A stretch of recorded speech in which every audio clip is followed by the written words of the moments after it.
bawah. Bisa dilepas. Itu langsung terus ya. Nanti dulu, bawahnya dulu bang. Sama. Viral sebuah video yang menunjukkan penggeledahan diduga ruangan salah satu staf khusus mantan Menkominfo Budi Ari. Dalam video yang diunggah oleh Ahmad Sahroni melalui akun Instagramnya @ahmadsahroni88 memperlihatkan sejumlah orang yang mengenakan kemeja merah sedang membuka beberapa lemari yang ada di ruangan itu. Tumpukan uang dengan jumlah yang fantastis ditemukan saat petugas membuka beberapa lemari itu. Pada keterangan video yang diunggah, Ahmad Sahroni sendiri masih mempertanyakan kebenaran informasi tersebut.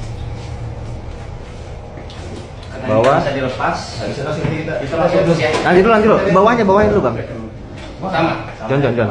Agak kasih jarak John. Nah. Sama. Terus ini bawah. Terus kosong bawah.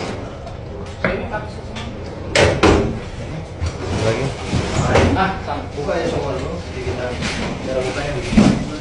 Ini juga. Iya, itu ya. Itu juga tuh kayaknya. Sama. Cuman bentuknya Iya, iya, sama tapi menjadi kardus. Ini bang semua ya, Pak.